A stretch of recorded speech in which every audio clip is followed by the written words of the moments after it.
सुप्रभात विद्यार्थियों। तो कैसे हैं आप लोग?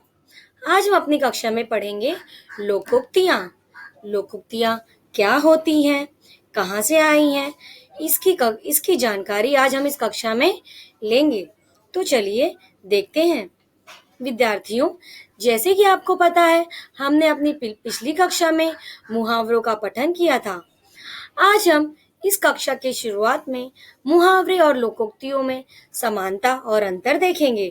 तो मुहावरे और लोकोक्तियों में समानता है कि ये दोनों एक विशेष प्रकार के कथन हैं। चलिए इसके अंतर पर भी ध्यान देते हैं। मुहावरा वाक्यांश होता है, जबकि लोकोक्ति पूरा का पूरा वाक्य होती है। मुहावरे और लोकोक्तियों में अंतर, जैसे कि मैंने आपको बताया, मुहावरा एक वाक्यांश है, जैसे डींगे हाँकना अर्थात बढ़ा चढ़ाकर बात कहना, और लोकोक्ति बड़ी दुकान फीका पकवान, बढ़ा चढ़ाकर बातें कहना। विद्यार्थियों, जैसे कि आप देख सकते हैं, यहाँ पे दोनों का अर्थ इस एक ही सा है, लेकिन इन दोनों के शब्द, इन दोनों के मुहावरे और लोकोक्तियाँ बिल्कुल अलग अलग हैं। चलिए आगे बढ़ते हैं। लोकोक्तियाँ। लोकोक्ति दो शब्दों से मिलकर बना है, लोक और उक्ति। लोक का अर्थ है संसार और उक्ति का अर्थ है कथन। अर्थात लोक अर्थात संसार, लोक से प्रचलित उक्ति या कथन। चलिए इसकी और परिभाषाओं को देखते हैं। किसी विशेष स्थान पर प्रसिद्ध हो जाने वाले कथन को लोकोक्ति कहते हैं।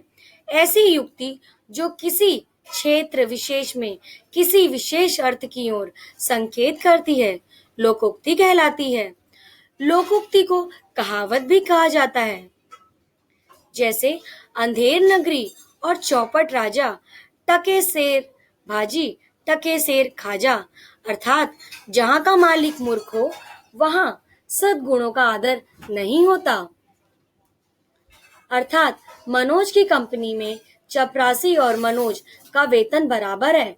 वहां तो कहावत चरितार्थ होती है कि अंधेर नगरी चौपट राजा, टका शेर भाजी टका शेर खाजा।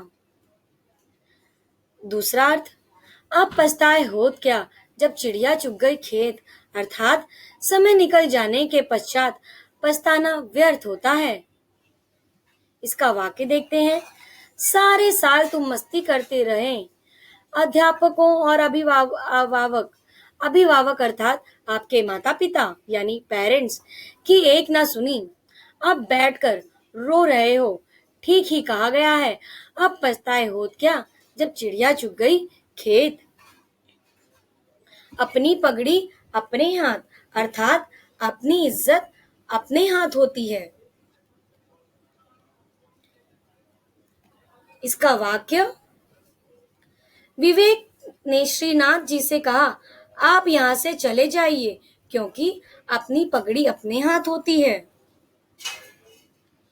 ओखली में सिर दिया तो मूसलों से क्या डर। अर्थात काम करने पर उतारू होना और किसी चीज से न डरना। वाक्य, जब मैंने देश सेवा का व्रत लिया तब जेल जाने से क्या डरे, जब ओखली में सिर दिया तब मूसलों से क्या डर। आम के आम गुठलियों के दाम अर्थात अधिक लाभ। सब प्रकार की पुस्तकें साहित्य भवन अर्थात किसी दुकान से खरीदें और पास होने पर आधे दामों में बेच दें। आम के आम गुठलियों के दाम इसी को खाते हैं। नाच न जाने आंगन टेढ़ा, अयोग्यता छुपाने के लिए बहाने बनाना। वाक्य, सुधा से गाने के लिए कहा गया तो उसने कहा, साज ही ठीक नहीं, क्या गाऊं। कहा कहा है, नाच न जाने आंगन टेढ़ा। दूध का जला छाछ भी फूक फूक कर पीता है। ठोकर खाने के बाद आदमी सावधान हो जाता है। वाक्य, किसी काम में हानि हो जाने पर दूसरा काम करने में भी डर लगता है, भले ही उसमें डर की संभावना न हो। ठीक ही कहा गया है, दूध का जला छाछ भी फूक फूक कर पीता है। नेकी कर दरिया में डाल, अर्थात उपकार करते समय बदले की भावना नहीं रखनी चाहिए।